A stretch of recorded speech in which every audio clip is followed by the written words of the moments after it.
How Covert Narcissists Turn Intimacy into a Prison. Welcome back to the mechanics of toxic relationships. Let me ask you something. Did the relationship start like you had finally found the person who understood you? Not just liked you, not just wanted you, understood you, like they had somehow crawled inside your head, found all the broken bits, sat down beside them and said, "Don't worry, I see you." And for a while it felt incredible.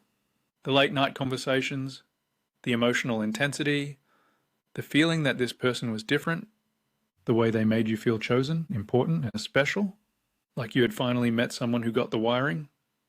Then slowly, the thing that once felt like connection started feeling like a cage. The same person who made you feel seen started making you feel watched. The same person who made you feel safe started making you feel guilty. The same intimacy that once felt warm started feeling like a trap with soft lighting and emotional fucking handcuffs. And that is one of the most confusing parts of covert narcissistic abuse. It does not always start with cruelty. It starts with closeness. That is what makes it so dangerous. Because when someone treats you like shit from the beginning, you usually spot it quicker. But when someone hurts you after making you feel deeply loved, deeply understood, and deeply needed, your brain does not know what the fuck to do with it. You keep trying to get back to the beginning. You keep chasing the version of them that held you, listened to you, understood you, and made you feel like you had finally come home. But here is the ugly truth. Sometimes what felt like home was actually the front door to a prison. Now, before we go any further, let's be clear. I am not here diagnosing people over the internet. Covert narcissism is not a magic label you slap on every difficult ex, moody partner, or emotionally useless human with the communication skills of a wet cardboard box. We are talking about patterns, repeated patterns, control, manipulation, gaslighting, emotional punishment, victim playing, intimacy being used as leverage. That is the bit people miss, because most people imagine narcissistic abuse as loud, arrogant, obvious, someone shouting, demanding, controlling, showing off, acting like royalty because they once watched 3 TikToks about mindset. But covert narcissistic abuse is often quieter. It wears different clothes. It can look sensitive, wounded, misunderstood, anxious, deep, spiritual, traumatized, soft-spoken, even humble. And that is where the trap begins. Because you do not feel like you are being dominated. You feel like you are being trusted. You do not feel like you are being controlled. You feel like you are being needed. And for an empathetic person, being needed can feel very close to being loved. But they are not the same fucking thing. Not even close. Healthy intimacy gives you room to breathe. Manipulative intimacy slowly takes the oxygen out of the room and then blames you for coughing. Healthy love expands your life. You still have friends. You still have interests. You still have a voice. You still have a nervous system that is not constantly screaming like every warning light on the dash has come on at once. But toxic intimacy shrinks your life. Your world gets smaller. Your confidence gets weaker. Your instincts get quieter. And somehow, without a single locked door, you start feeling trapped. That is what this episode is about. How covert narcissists can turn intimacy into a prison, not with steel bars, not with chains, but with guilt, confusion, fear, obligation, self-doubt, and the worst one of all, hope. The first bar on the window is vulnerability. And I know that sounds strange because vulnerability is supposed to be a good thing. In healthy relationships, vulnerability builds trust. Someone opens up, you open up. There is mutual respect, mutual care, mutual responsibility. Beautiful, and that is how it should work. But with a covert narcissistic pattern, vulnerability can be used as bait. In the beginning, they may not present themselves as perfect. They present themselves as wounded, deeply wounded, misunderstood, abandoned, betrayed, used, unloved. They tell you stories that make you want to protect them. They tell you nobody has ever really understood them. Nobody has ever loved them properly. Nobody has ever stayed. Nobody has ever seen the real them. And then comes the line that hooks the emotional caretaker in you. I have never told anyone this before, or you are the only person I feel safe with. And let's be honest, that lands. especially if you are someone with empathy, especially if you have your own wounds, especially if part of you has always wanted to be chosen, trusted, and finally enough for someone. You feel honored. You feel special.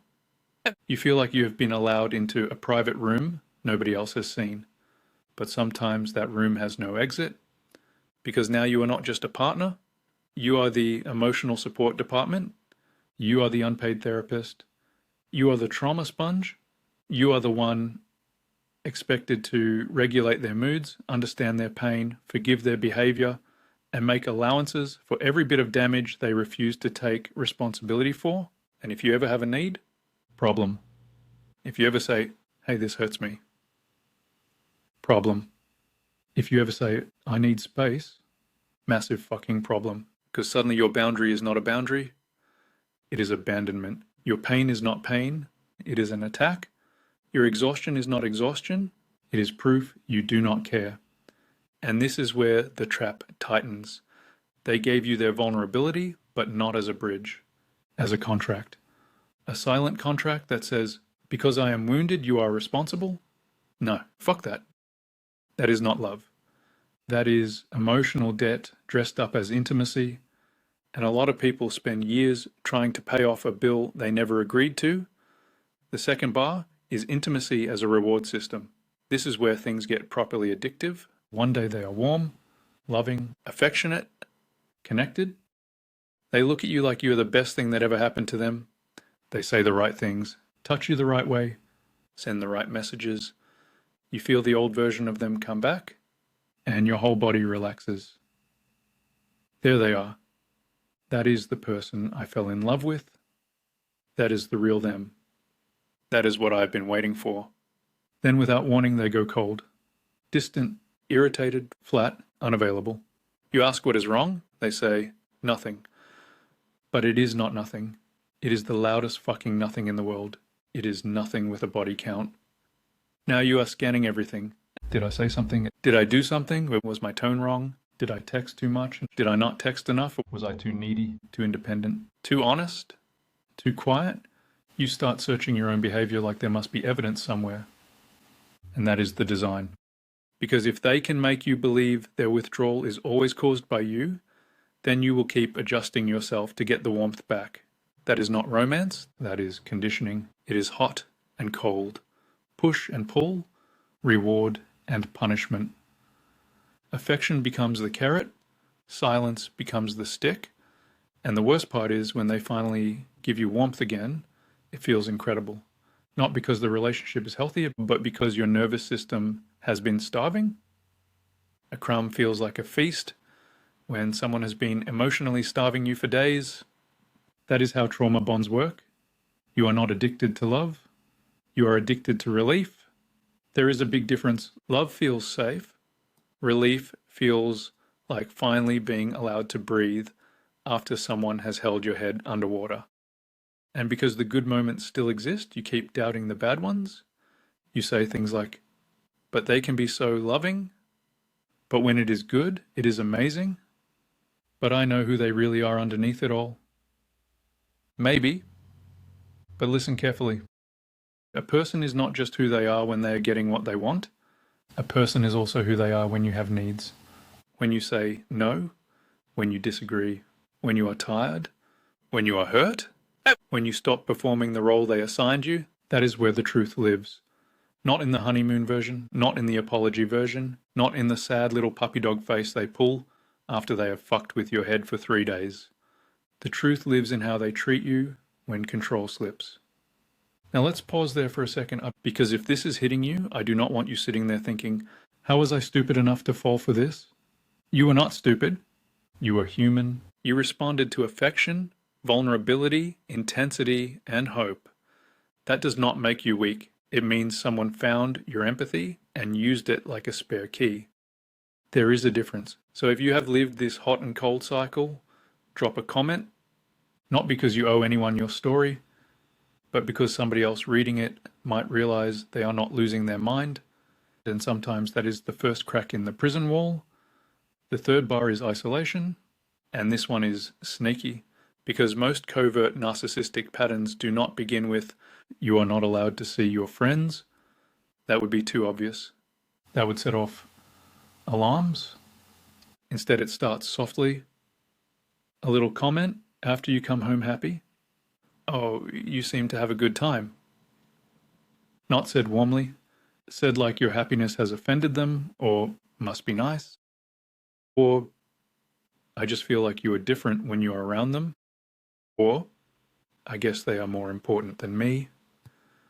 Nothing explosive, nothing you can easily point to, just little emotional speed bumps placed in front of anything that gives you independence. Then, over time, you start modifying your life to avoid the fallout. You stop seeing that friend because it is not worth the mood afterwards. You stop mentioning good news because they somehow turn it into a competition, a sulk, or a reason you have abandoned them. You stop making plans because every plan comes with emotional paperwork, a guilt form, a reassurance form, a fucking 3-hour conversation about why your normal human life has triggered their unresolved issues again. And before you know it, you are not being directly controlled. You are self-censoring. That is the scary bit. You start doing the control for them. You think, "I won't tell them this. I won't wear that. I won't go out tonight. I won't bring this up. I won't say how I really feel." And they do not even have to lock the door anymore. You close it yourself to keep the peace. That is when intimacy becomes a prison, because the relationship is no longer one part of your life. It becomes the whole operating system. Everything runs through them. Your mood, your plans, your friendships, your decisions, your confidence, your sense of reality. And the smaller your world gets, the bigger they become inside it. That is exactly how control works. Shrink the environment, increase dependence, then call it love. Fuck that too. The fourth bar is guilt. Guilt is one of the favorite tools in this whole mess, because guilt makes good people easier to control. If you are someone with a conscience, guilt can stop you faster than fear. You can be exhausted, done, broken, completely drained. But if they can make you feel guilty, you will stay another round. They might say, "After everything I've been through, I thought you would understand." Or, "I knew you would leave like everyone else." Or, "You said you loved me." Or, "I guess I just care more than you do." These lines are not communication, they are emotional handcuffs. They are designed to pull you away from your own truth and back into their preferred role for you. Caretaker, apologizer, fixer, the one who absorbs, the one who understands, the one who bends. And eventually you start feeling guilty for having normal human needs.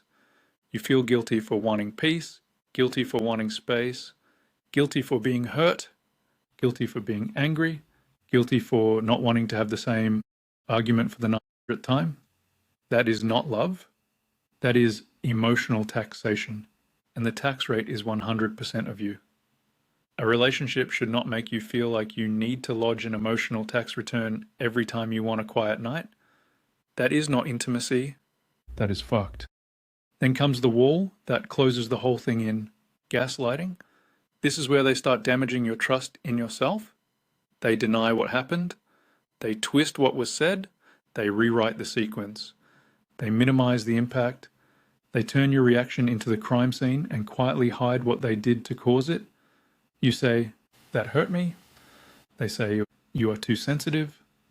You say, "You said this." They say, "Well, no, I didn't." You say, "I remember it clearly."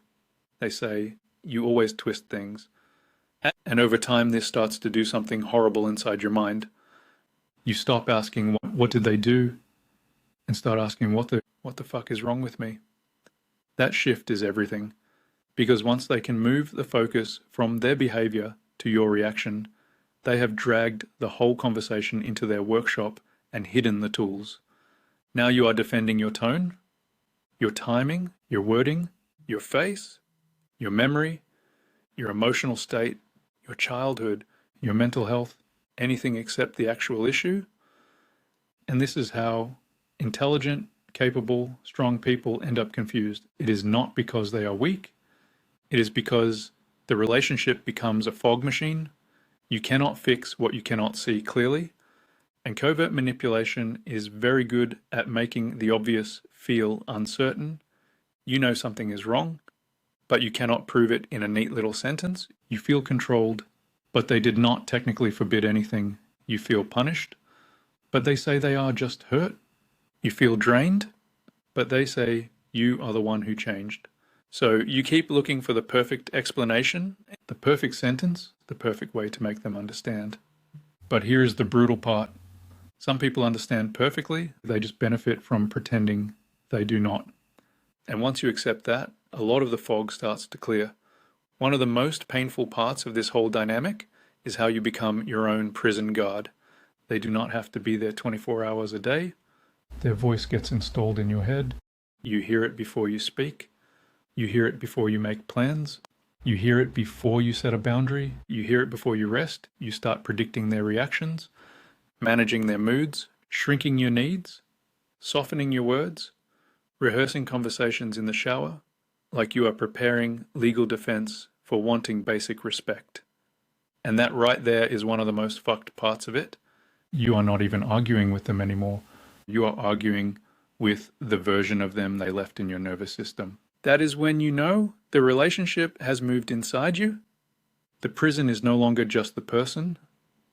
It is the programming, and breaking free means more than leaving the relationship. It means getting their voice out of your nervous system. It means learning to hear your own again, because after enough gaslighting, your gut does not disappear. It just gets quieter. It still speaks, but it speaks under layers of guilt, fear, hope, and confusion. Recovery is learning to turn that volume back up. So what is the key? The key is not convincing them. That is the first thing. The key is not finally getting them to admit what they did. The key is not winning the last argument.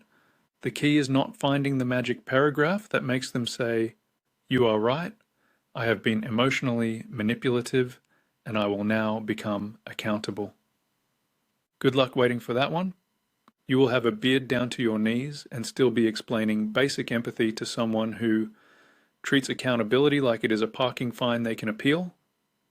The key is recognition, seeing the pattern, not the isolated incidents, the pattern. Vulnerability used as affection used as a reward, silence used as punishment, guilt used as a leash, isolation disguised as devotion, gaslighting used to make you question your own mind. Once you see the architecture, you stop blaming yourself for feeling trapped. You realize the prison was built deliberately, brick by brick, moment by moment, and conversation by conversation. And you also realize something else. If it was built, it can be dismantled. Maybe not in one day, maybe not cleanly, maybe not without grief, but it can be dismantled. And fuck, that matters. Because when you have been trapped in something like this, even the idea of a door can feel impossible. But there is a door. There is always a door. It just does not usually open through another conversation with them. It opens when you stop asking them for permission to trust yourself. Healthy intimacy does not require you to disappear. Healthy love does not punish you for having friends. Healthy connection does not make you feel guilty for needing rest. Healthy vulnerability does not turn you into someone else's emotional life support machine. And healthy conflict does not leave you questioning whether reality needs a witness statement. A real relationship should not feel like you are constantly trying to unlock the good version of someone. You should not have to earn basic kindness. You should not have to audition for affection. You should not have to shrink your life so another person can feel bigger inside it. That is not love. That is control with candles on. And I know that sounds harsh, but sometimes the kindest thing anyone can do is tell you the truth plainly, because you have probably had enough soft lies, enough excuses, enough maybe they didn't mean it, enough but they had a hard childhood, enough they are just stressed, enough maybe I am too sensitive. No. Maybe you were trapped in a relationship where intimacy was turned against you. Maybe the thing you thought was closeness was actually access. Access to your fears, access to your loyalty, access to your guilt, access to your need to be loved. And maybe now the job is not to hate yourself for being caught. The job is to get out of the system that kept you there. So if this episode landed somewhere deep, take this with you. The confusion was not proof you were crazy. It was proof something was being done to your reality. The exhaustion was not proof you were weak.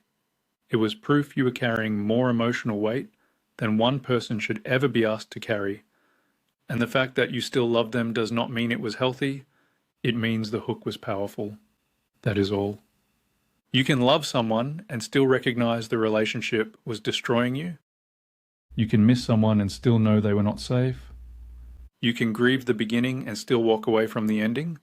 That is recovery, not pretending it never mattered, not pretending you never cared, but finally caring about yourself enough to stop living inside a prison built from someone else's wounds.